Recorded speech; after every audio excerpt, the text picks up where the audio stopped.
नमोऽर्हन्ताणं नमो सिद्धाणं नमो आयरीयाणं नमो वज्झायाणं नमो लोये सव्वसाहूणम्। आत्मज्ञान ही ज्ञान है, शेष सभी अज्ञान विश्व शांति का मूल है, वीतराग विज्ञान। वीतराग विज्ञानमय स्वात्म का धरी ध्यान, बने बनेंगे बन रहे वीतराग भगवान। वीतराग विज्ञान ही तीन लोक में सार, वीतराग विज्ञान का घर घर होवे प्रसार। पंडित श्री रतनचंद जी भारिल की एक अद्वितीय अनुपम कृति, इन भावों का फल क्या होगा, इसके आधार से अपन यहाँ नियमित अध्ययन कर रहे हैं और इसमें 71 पृष्ठ तक अपन अध्ययन कर चुके हैं। 72वें पृष्ठ के पहले वाले पैराग्राफ तक पढ़ करके कल अपनी चर्चा को विराम दिया था। जो धर्मात्मा जीव हैं वो ध्यानस्थ होने के लिए शांत और एकांत स्थान का चयन करते हैं। ऐसा नहीं है कि शांत और एकांत स्थान उनको अंदर ले जाएगा, कुछ उसमें कर देगा, लेकिन जिनको शांति पसंद है वो ऐसे वातावरण में स्वयं जाते हैं अपनी अंतर्लीनता बढ़ाने के लिए। कोलाहल में जो काम नहीं हो सकता है, इसलिए ऐसे स्थान का चयन करते हैं। एक दिन धर्मेश भी नदी के किनारे पर बैठा था और बैठा बैठा सूर्यास्त का मनोहारी दृश्य देख रहा था और सोच रहा था कि जैसे इस सूर्य की यह लीला समाप्त हो रही है, इसका प्रकाश व प्रताप प्रतिक्षण क्षीण हो रहा है। सुबह निकलते समय कैसा था, फिर दिन में, फिर उसके बाद ढलान, ऐसे जैसे इसकी लीला समाप्त हो रही है, ठीक इसी तरह ये जो मानव है उसका जीवन भी प्रतिपल हर समय, जब से जन्म हुआ है तभी से मृत्यु उसको ताक रही है, झांक रही है, अपनी गोद में पहले ही ले लेती है। बच्चा जब पैदा होता है तो माता पिता की गोद में तो बहुत बाद में पहुंचता है, पैदा होते ही मृत्यु की गोद में पहले ही धीरे धीरे जाना उसका प्रारंभ हो जाता है। आयु तो घट रही ना, बढ़ नहीं रही है। प्रतिपल मृत्यु की ओर बढ़ रहा है। मृत्यु लेकिन होनी किसकी, ये बात हमारे बराबर ख्याल में रहनी चाहिए कि जो जिसकी मृत्यु होती है, जो विनाश को प्राप्त होता है, वो मैं नहीं हूँ। केवल ये चर्चा मात्र तक बात न रहे, ऐसा अपने को अंदर से भासना चाहिए। मेरा मरण होता ही नहीं तो भय कैसा। यह जीवन सूर्य की भांति ही द्रुत गति से मृत्यु रूपी अस्ताचल की ओर बढ़ रहा है। और आजकल जो हम सभी की जीवन शैली है उसमें तो ये बात पूरी तरीके से फिट बैठती है कि जो आज व्यस्तता है ना, पहले इतनी व्यस्तता नहीं होती थी।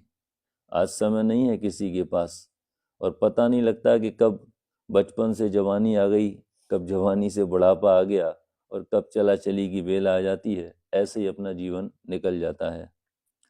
यह जीवन सूर्य की भांति ही द्रुत गति से मृत्यु रूपी अस्ताचल की ओर बढ़ रहा है।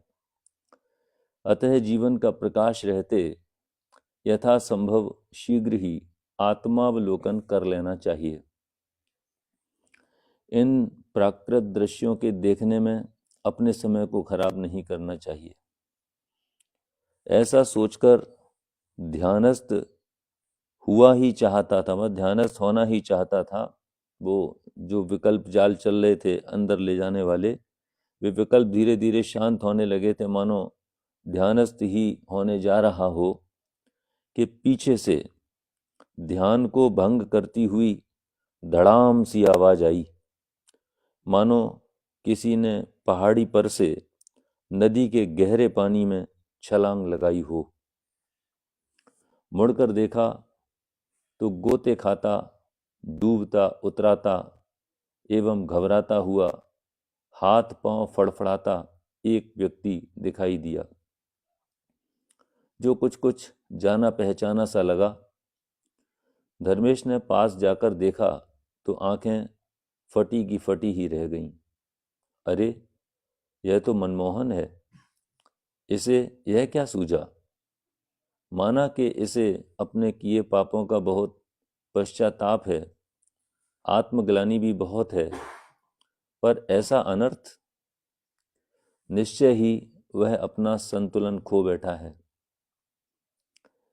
देखो, जितनी मानसिक स्थिति जिसकी ज़्यादा खराब हो जाती है और जिसके पास तत्व ज्ञान नहीं है, जिसके पास जिनवाणी का अवलंबन नहीं है, वे लोग मानसिक संतुलन बिगड़ जाने की स्थिति में, बहुत ज़्यादा कोई फ्रस्ट्रेट है, बहुत ज़्यादा किसी को टेंशन है, तो ऐसी परिस्थिति में ही जीव सुसाइड करने की सोचता है।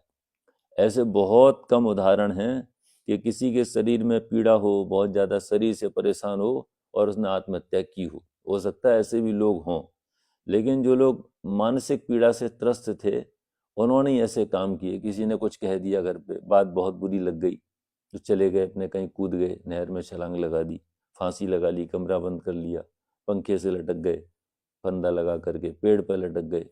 ऐसी घटनाएं देखो मानसिक पीड़ा के कारण हो रही। शारीरिक पीड़ा के कारण आत्महत्याएं बहुत कम लोग करते हैं, बहुत कम लोग। ऐसा नहीं कोई ना हो सकता है कोई ऐसा भी उदाहरण, लेकिन अधिकांश लोग जो आत्महत्या करते हैं वो मानसिक उनकी स्थिति गड़बड़ होने से ही करते हैं। बर्दाश्त नहीं, किसी की बात नहीं सहन हुई, बहुत बुरी लग गई, ऐसा। निश्चय ही वह अपना संतुलन खो बैठा है, अन्यथा मनुष्य गति के इन सामान्य से अल्पकालिक दुखों से बचने के लिए वह आत्मघात करके, देखो इसमें क्या लिखा है, मनुष्य गति के इन सामान्य से अल्पकालिक दुखों से बचने के लिए, माने इस मनुष्य पर्याय में कितने भी बड़े से बड़े संकट, कितनी भी पीड़ाएं आ जाएं तो अन्य गतियों की तुलना में देखा जाए तो बहुत कम है। अपने को ऐसा लगता है ना, कभी जैसे पाप का उदय विशेष हो तो अपने को लगता है मतलब बहुत ज़्यादा संकट हमारे जैसे किसी के उसमें नहीं है। अपन इस रेफरेंस में त्रियंच गति के दुख देखें, नरक गति के दुखों की तो क्या कल्पना अपन कर नहीं सकते, कितनी वहाँ पीड़ा है। कि जितने शरीर में रोगादिक होने की संभावना है वे सारे के सारे रोग एक साथ युगपत एक ही शरीर में पाए जाते हैं। कहने को तो वैक्रियक शरीर है, यहाँ तो अपनी आवश्यकता के अनुसार जो अपने को पसंद है वैसा अनुकूल भोजन पान ले लें। अगर अपने को सर्दी लगती है तो हीटर इत्यादि चला लेते हैं, सारी व्यवस्थाएं कर लेते हैं ना यहाँ पर। वहाँ कोई सिस्टम नहीं है। नपुंसक जीव हैं, शरीर पर वस्त्र का कुछ धागा भी नहीं है, वो तो अपने मुनिराजों के शरीर पर भी नहीं है, लेकिन वे तो शरीर से निर्ममत्व हैं। तो वहाँ तो चाह तो बहुत है लेकिन है कुछ नहीं। भूख तो इतनी तीव्र है कि सब खा जाएं तो भी शांति नहीं मिले। प्यास इतनी तीव्र है कि सारे सागरों का पानी खुद पी जाएं अकेले, माने 3 लोक की संपदा भी ऐसी लगे अणुसरी की, ऐसी जिनकी भूख प्यास है। इतनी तीव्र सर्दी और गर्मी जिनको लगती है उनके पास कोई व्यवस्था नहीं है। तो उसकी तुलना में यदि हम देखें अपने आप को तो हमारे जीवन में कोई संकट नहीं है, ऐसे समता आती है। ऐसे कोई उपसर्ग भी आए तो अपन उपसर्ग जयी मुनिराजों का चिंतन करें। क्यों करें? कि समता लाने के लिए करें, शांति लाने के लिए करें। कि हमारे दिगंबर संतों पर भी कैसे कैसे उपसर्ग आए और उन्होंने अपनी शांति को भंग नहीं होने दिया। कोई किसी ने उपसर्ग किया, उपद्रव किया, तो उन्होंने अपने चित्त में सामने वाले के प्रति रंच मात्र भी अपने दिमाग में बिल्कुल कसाय नहीं मतलब उत्पन्न होने दी। उन्होंने अपने आप को कसायों से बचाया, सामने वाले के प्रति अपने अंदर द्वेष होने से अपने को बचाया। तो कैसे रत्नत्रय धर्म की रक्षा की जाती है, ऐसा अपन अपने उपसर्ग जयी जो मुनिराज हुए हैं, जो पुराणों में प्रसिद्ध हैं, उनका भी चिंतन करें। मनुष्य गति के इन सामान्य से अल्पकालिक, मतलब ज़्यादा टाइम भी तो नहीं है मनुष्य गति का, कितनी आयु, और 100 वर्ष की भी आयु मानो तो सागरों परंत जो हमने नरक में कष्ट भुगते हैं उसकी तुलना में समुद्र में बूंद भी नहीं है, बूंद भी नहीं है समुद्र में, इतना कम टाइम। तो ये दुख तो बहुत अल्पकालिक हैं, थोड़े समय के लिए हैं।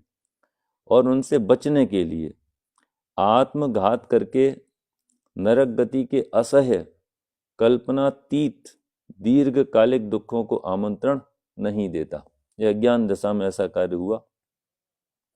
अरे मैं यह क्या सोचने लगा, किन विचारों में भटक गया, जिसका चिंतन चल रहा धर्मेश का, वो ये विचार उसको ऐसा आया, देखूं तो सही संभव है कि अभी जीवित हो, अभी यह सब सोच विचार का समय नहीं है। ऐसा विचार आते ही धर्मेश अपनी जान को जोखिम में डालकर अथाह नदी में कूद गया और उसे नदी के मध्य से किनारे पर खींच लाया। मनमोहन के पेट में पानी तो बहुत भर चुका था, पल दो पल में ही प्राणांत होने वाला था, पर दैव योग से वह बच गया, आयु शेष थी। पश्चाताप की पंचाग्नि में तप कर और प्रायश्चित्त की गंगा में गोते लगाकर उसने अपने पापों का प्रक्षालन तो कर लिया। कैसे किया पापों का प्रक्षालन? कि पश्चाताप की पंचाग्नि में तप कर, पश्चाताप करके हमसे ऐसे अपराध बन गए हैं, उनकी सच्चे मन से अपने अंदर स्वीकृति करके और प्रायश्चित्त की गंगा में गोते लगाते। प्रायश्चित भी किया, पश्चाताप भी हुआ कि हमसे ऐसे गलत कार्य हो गए, तो प्रायश्चित की गंगा में गोते लगाकर उसने अपने पापों का प्रक्षालन तो कर लिया, पर अभी भी उसकी आत्मग्लानि कम नहीं हुई, उसे आत्मसंतोष नहीं हुआ। उसने धर्मेश से कहा, भाई इन दुर्व्यसनों के कारण मैं आत्महत्या जैसे जघन्य पाप करने को विवश हो गया और नदी में कूद पड़ा। यदि आप नहीं बचाते तो अब मैं इस जीवन से तो मानो मर ही चुका हूं, अतः अब मैं पुनः इस पाप चक्र एवं विषय वासना के दलदल में नहीं फंसना चाहता हूं। अब तो मैं आपके सानिध्य में रहकर धर्म ध्यान के लिए ही जीना चाहता हूं, आपकी शरण में ही रहना चाहता हूं। ऐसा कहते कहते वह भावुक हो उठा, उसकी आंखों से पुनः पश्चाताप की अश्रुधारा प्रवाहित होने लगी।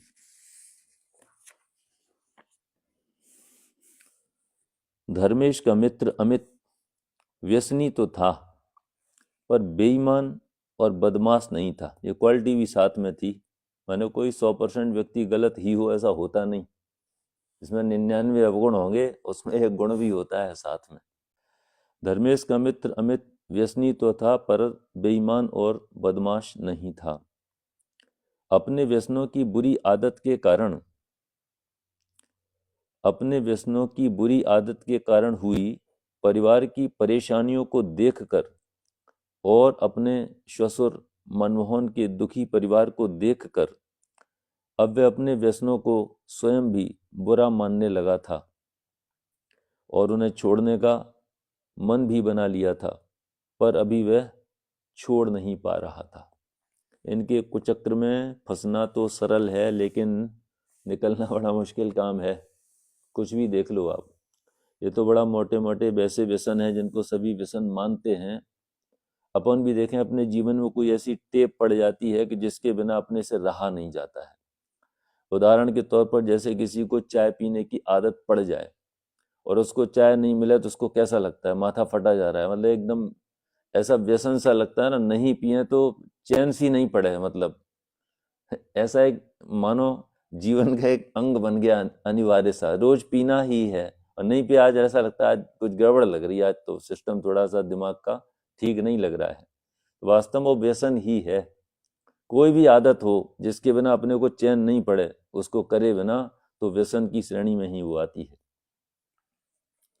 अब वो छोड़ नहीं पा रहा था, आदतें तो डालनी, कुसंगति से पड़ गई, खुद कमजोर मन वाला होगा तो संगति वैसी मिल जाए। जहाँ कुछ समय पहले वह व्यसनों की बुराइयों और हानियों को, सुनो जरा क्या स्थिति थी इसकी पहले, किसकी बात चलती है, अमित की। जहाँ कुछ समय पहले वह व्यसनों की बुराइयों और हानियों को सुन भी नहीं सकता था।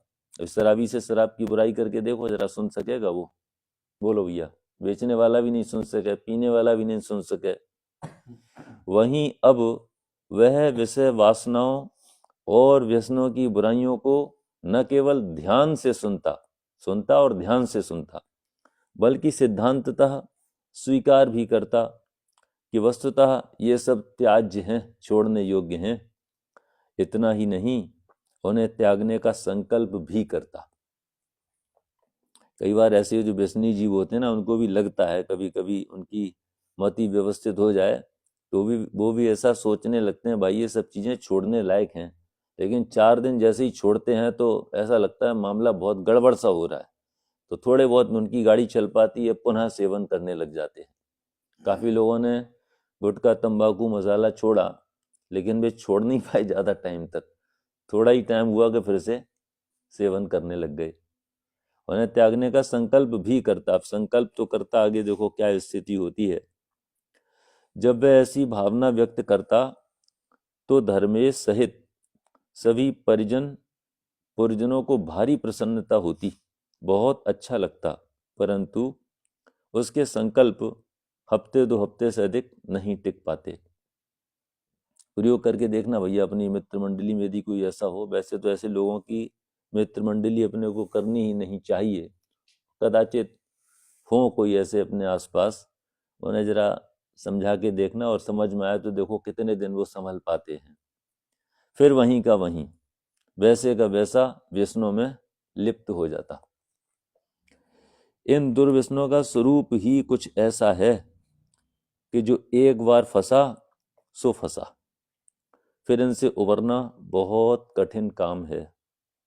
इसी कारण इस बार उसके त्याग के संकल्प पर किसी ने कोई खास खुशी जाहिर नहीं की, परंतु इस बार अमित ने सचमुच दृढ़ संकल्प के साथ संपूर्ण दुर्व्यसनों को जीवन पर्यंत के लिए तिलांजलि दे ही दी, और धर्मेश के सानिध्य में प्रतिदिन नियमित होने वाले प्रवचनों में सम्मिलित होने लगा। जब जाग जाओ तभी सवेरा, बहुत पुरानी कहावत है, जब जाग जाओ तभी सवेरा की उक्ति के अनुसार इसी से संबंधित एक लाइन और चलती है कि सुबह का भूला शाम को घर आ जाए तो उसको भूला नहीं कहते। जब जाग जाओ तभी है सवेरा की उक्ति के अनुसार, अब मान लो कोई सो रहा है बहुत गहरी नींद में, अब सूरज मान लो निकल आया सुबह 6 बजे, लेकिन उसकी आंख खुली सुबह 10 बजे, तो उसके लिए सवेरा कब? 10 ही बजे है ना। तो जब जागेगा तभी तो सवेरा है, सवेरा तो हो चुका, भजन तो अपन ने सुन लिया, हुआ सवेरा अब उठ जाओ। लेकिन सवेरा किसी का 10 बजे होता है, बहुत से तो ऐसे पुरुषार्थी जीव हैं कि 12-12 बजे सवेरा होता है उनका, रात को 4 बजे सो रहे हैं, मतलब जो उठने का टाइम है उस टाइम सोते हैं, और जब जागने का टाइम तो सो रहे सुबह के टाइम। इस उक्ति के अनुसार अमित के विषयों से विरक्त होने की चर्चा पानी में तेल व हवा में गंध की तरह गांव भर में फैल गई। सर्वत्र सबके मुंह पर एक ही बात, अमित अमित अमित, परंतु जितने मुंह उतनी तरह की बातें। कोई कहता 900 चूहे खाकर बिल्ली हज को चली, दूसरा उसकी बात को काटता हुआ कहता, अरे भाई इसमें कौन सी नई बात है, बड़े से बड़े धर्मात्मा भी धर्मात्मा बनने के पहले तो पापी ही थे, पापी ही तो पाप का त्याग कर एक न एक दिन पुण्यात्मा और धर्मात्मा बनते हैं।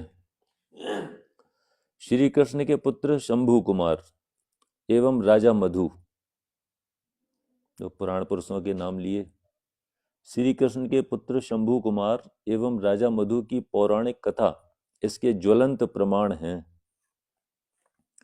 हरिवंश पुराण पढ़ने वाले यह भली भांति जानते हैं कि महारानी जाम्बुवती की कोख से जन्मे शंभू कुमार ने अपनी हविष को पूरा करने की खोटी भावना से अपने पिता श्री कृष्ण को किसी तरह प्रसन्न करके पुरस्कार स्वरूप 1 माह के लिए राज्य सत्ता प्राप्त की थी।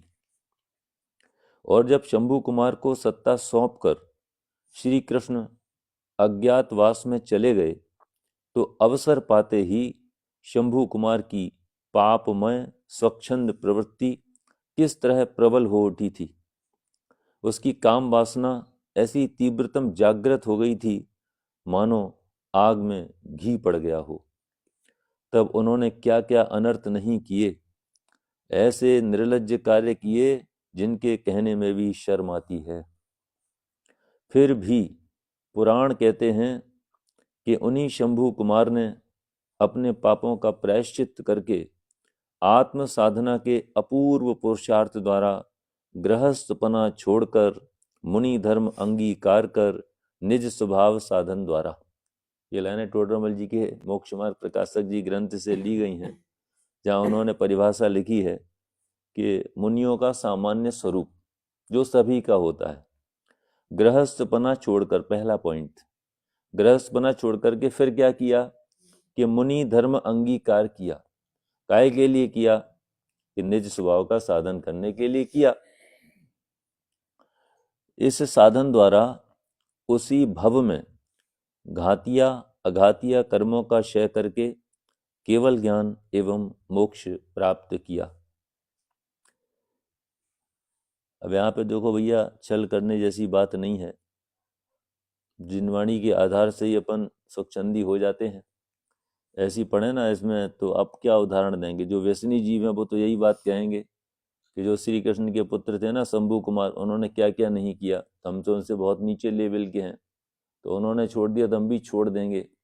ऐसी सोच बना करके जो लोग वर्तमान में पाप रूप प्रवर्त रहे हैं, उनके वास्तव में पाप छूट नहीं पाते। इसमें तो स्वच्छंदता का ही पोषण है। जैसे भरत चक्रवर्ती ने अपने भाई बाहुबली पर क्या चलाया था, चक्र चला दिया था। चक्र चला दिया माने उनकी गर्दन ही अलग करने की बिल्कुल ठान ली थी। तो इतना ऐसा परिणाम किसको आया, भरत चक्रवर्ती जो सम्यक दृष्टि जीव है उनको। अभी लोग कहते हैं देखो किसी रेफरेंस में, देखो ये तो बड़ा पापी लगते हैं। क्या देखते हैं अपन, यहाँ पे क्रिया परिणाम अभिप्राय घटित करके देखना चाहिए। उसी भव से मोक्ष जाने वाले, और कैसा पुरुषार्थ किया, कैसा पुरुषार्थ किया, जिन पर चक्र चलाया उनसे ज्यादा उग्र पुरुषार्थ किया। वे तो 100 साल तक खड़े रहे, उनके तो शरीर पर लोग बताते हैं बेलें पौड़ गई, और भरत चक्रवर्ती जब बैठे तो एक मुहूर्त में उनका तो खेल हो गया। बोलो भैया, इसको कहते हैं पुरुषार्थ। जितना ज्यादा लंबा टाइम चल रहा है वो समझो पुरुषार्थ की कमजोरी, क्योंकि यदि 48 मिनट जीव आत्मा में अपना उपयोग टिका ले तो इसका केवल ज्ञान खिल जाता है। अब हजारों वर्षों तक तपस्या की तो बोलने में ऐसा आता है कि बड़े महातपस्वी हैं, बहुत बड़े तपस्वी सम्राट हैं, लेकिन तपस्वी सम्राट कौन है कि जो 48 मिनट अंदर गई परिणति तो बाहर निकली नहीं, वो केवल ज्ञान खिला करके निकली, 4 चतुष्टय प्रकट हो गए। ऐसे उसको कहते हैं भैया पुरुषार्थ। बाहर से कभी किसी की मापतोल मत करना, कौन कितना अच्छा समझा लेता है, कितना शास्त्रों का ज्ञान किसको है, बाहर में कितना व्रताचरण करते हैं। भैया इनकी अंतर्लीनता कैसी, यहाँ से देखो। धर्म की पहचान रत्नत्रय से की जाती है, रत्नत्रय ही वास्तविक धर्म है, और उसमें भी निश्चय रत्नत्रय की बात है। व्यवहार रत्नत्रय तो उसका सहचारी मात्र है, उसकी सुरक्षा के लिए है, उसको टिकाए रखने के लिए है। उसी भव में घातिया अघातिया कर्मों का क्षय करके केवल ज्ञान एवं मोक्ष प्राप्त। यहाँ से प्रेरणा लो भाई, हम भी अपना पुरुषार्थ ऐसा उग्र करें, ऐसी भावना भाएं। यहाँ स्वच्छंदता का पोषण नहीं करना। ऐसा ही दूसरा प्रसंग, ये तो बात हो गई शंभू कुमार की, ऐसा ही दूसरा प्रसंग राजा मधु के साथ बना था। उसने अपने अधीनस्थ राजा हरिभद्र की पत्नी चंद्राभा का अपहरण करके उसे अपनी रखेल, ब्रैकेट में लिखा है उपपत्नी, उसे अपनी रखेल बनाकर घर में रख लिया। परिणाम स्वरूप चंद्राभा का असली पति अपनी प्रियतमा चंद्राभा के वियोग में पागल हो गया और गली गली घूम घूम कर अपनी पत्नी वापस लौटा देने की गुहार करता रहा।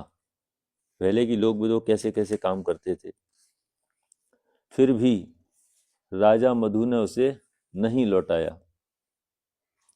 ऐसा अन्याय करने पर भी राजा मधु ने अंत में अपनी भूल सुधार कर स्वर्ग समान भोग भूमि में उत्तम गति प्राप्त की। ये तो मोक्ष से सिधार गए शंभू कुमार, और इनको पुण्य के उदय से भोग भूमि प्राप्त हुई। ऐसा इन्होंने भी अपना जीवन पवित्र बना लिया अपनी भूल को स्वीकार करके। लेकिन आत्मलीनता का पुरुषार्थ जो होना चाहिए था निर्वाण के योग्य, वो नहीं हो सका, तो भोग भूमि में उत्तम गति प्राप्त की। तीसरा बोला, इसीलिए तो मैं कहता हूं कि अरे भैया, इन चक्रों से जब छूट पावे तभी अच्छा। दुर्व्यसनों से पल्ला छुड़ाना आसान काम नहीं है। यह काम किसी भी महाभारत जैसी बड़ी जंग को जीतने से कम नहीं है। कौन सा काम? दुर्व्यसनों से छूट पाना बहुत बड़ी बात है भैया। दुर्व्यसनों से पल्ला छुड़ाना आसान काम नहीं है। यह काम किसी भी महाभारत जैसी बड़ी जंग को जीतने से कम नहीं है। इसको पढ़ते ही एक लाइन और मेरे दिमाग में आ रही है कि बड़ा काम कौन सा है? कि दूसरों को परास्त कर देना अपने वाक कौशल से, अपने शारीरिक बल से किसी को परास्त कर देना, अपनी चतुराई से किसी को परास्त कर देना, कोर्ट कचहरी में जीत जाना, व्यापार में सफलता पा जाना, या संसार शरीर भोगों से विरक्त होकर के अपनी इच्छाओं को शांत करना, अपनी कसायों को जीतना।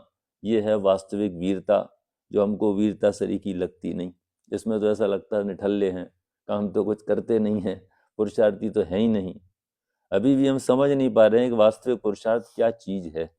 वास्तविक पुरुषार्थ है कि सब तरफ से अपना उपयोग समेट करके हाथ पे हाथ धर के बैठ जाओ। खींच कड़ेर भी नहीं, बहुत शांत, बिल्कुल कुछ नहीं करना, हाथ पे हाथ धरे ऐसे, करना कुछ न रहा जैसे, फौज भगाई कर मन की। ये पुरुषार्थ है, इसमें पुरुषार्थ है। ये बात चित्त में एक बार बैठे तो सही, जमे तो सही अंदर से।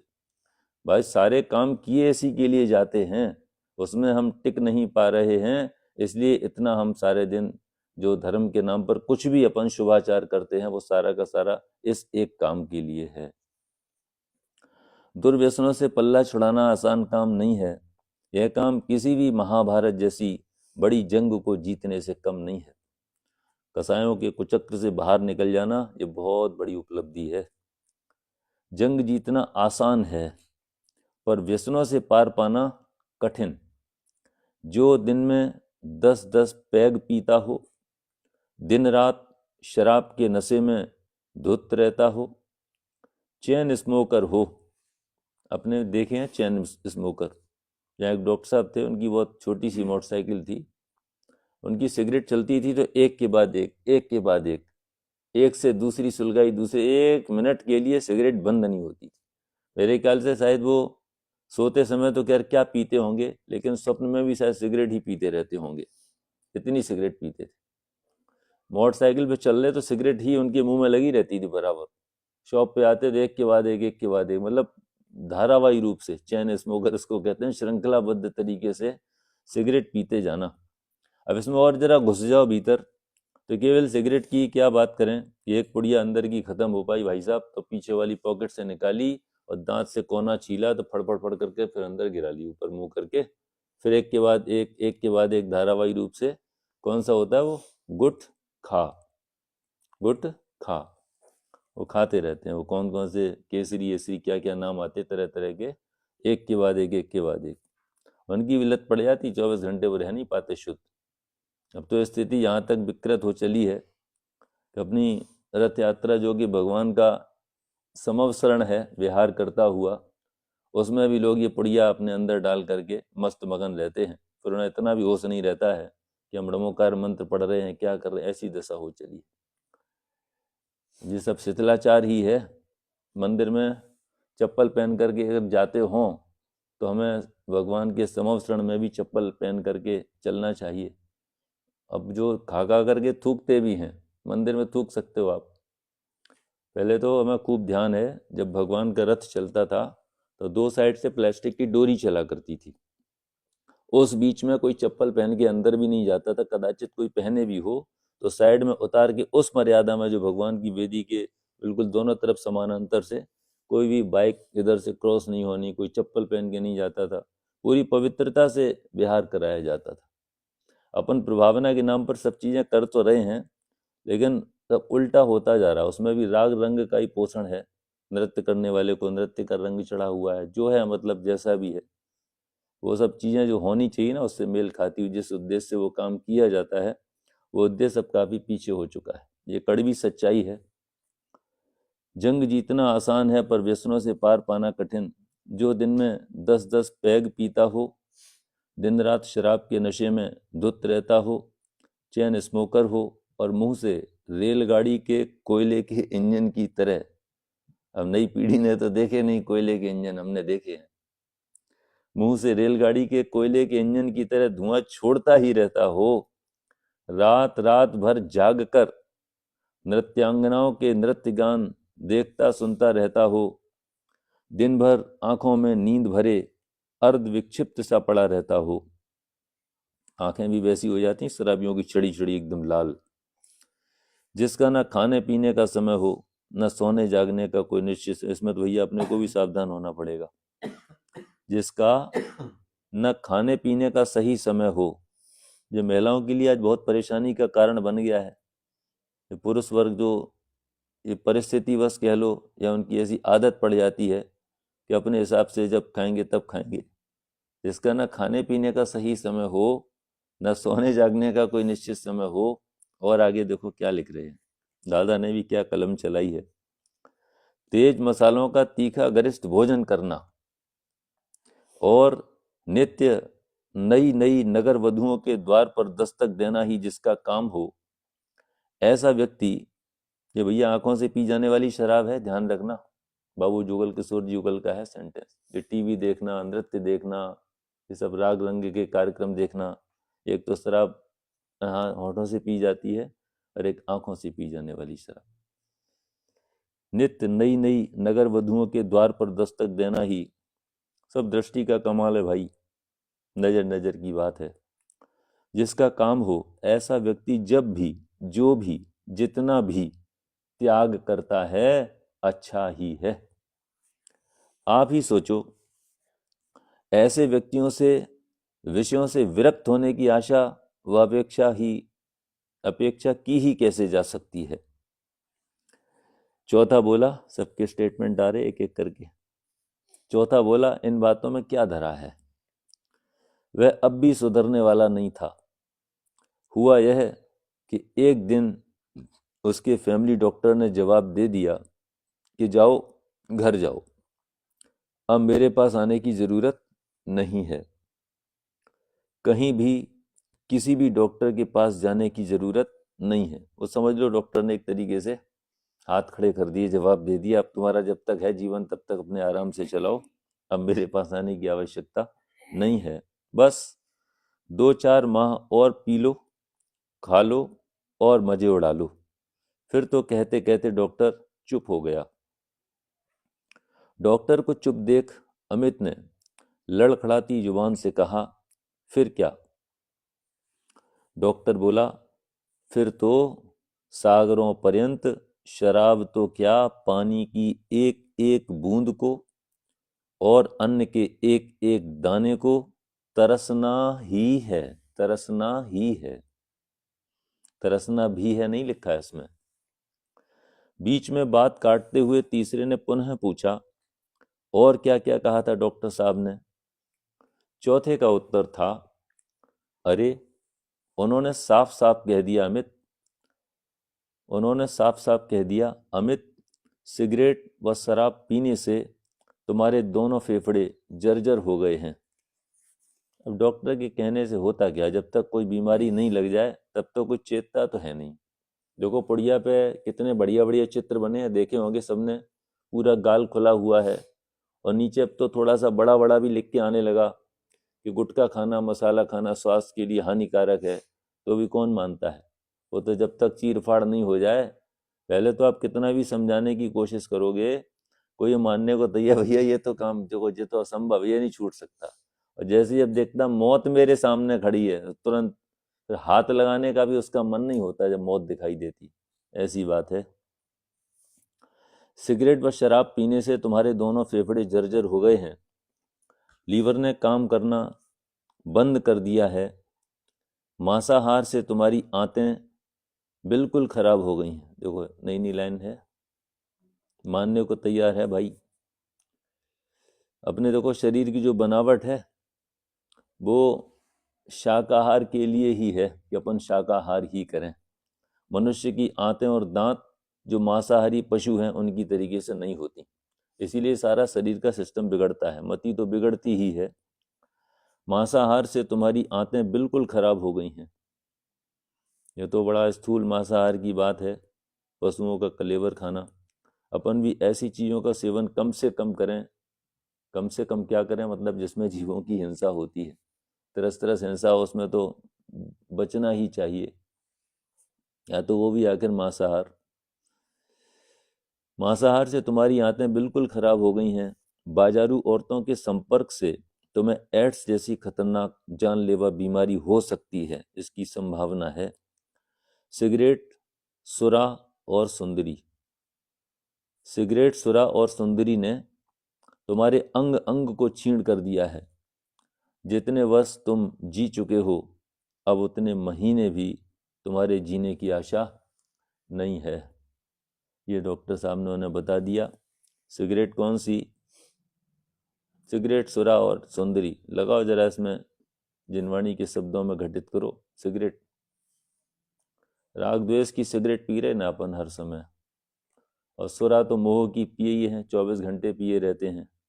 और सुंदरी समझ लो जगत के प्रति के जो अपना आकर्षण है, जो प्रेम है, पर पदार्थों के प्रति अपना जो रुचि भाव है, वही सुंदरी है। ऐसे सिगरेट, सुरा, सुंदरी, इसने हमारे अंग अंग को छीण कर दिया है। जितने वर्ष तुम जी चुके हो, अब उतने महीने भी तुम्हारे जीने की आशा नहीं है। अब पांचवा क्या बोल उठा, ये अपन इसकी चर्चा कल करेंगे। आज का समय भी थोड़ा हमें लगता है ध्यान न देने से 5 या 7 मिनट अतिरिक्त हो गया है, इसलिए यहीं विराम लेते हैं। शेष चर्चा अपन कल करेंगे। इसी 77 पृष्ठ से इस चर्चा को आगे बढ़ाएंगे। बोलिए वर्तमान शासन नायक महावीर भगवान की। सहजानंदी शुद्ध स्वरूपी, अविनाशी में आत्म स्वरूप। सहजानंदी शुद्ध स्वरूपी, अविनाशी में आत्म स्वरूप। सहजानंदी शुद्ध स्वरूपी, अविनाशी में आत्म स्वरूप। निज निधि निज में बताई, यह अनंत उपकार है। उसके लिए जिन वाणी माँ को वंदना शत बार है।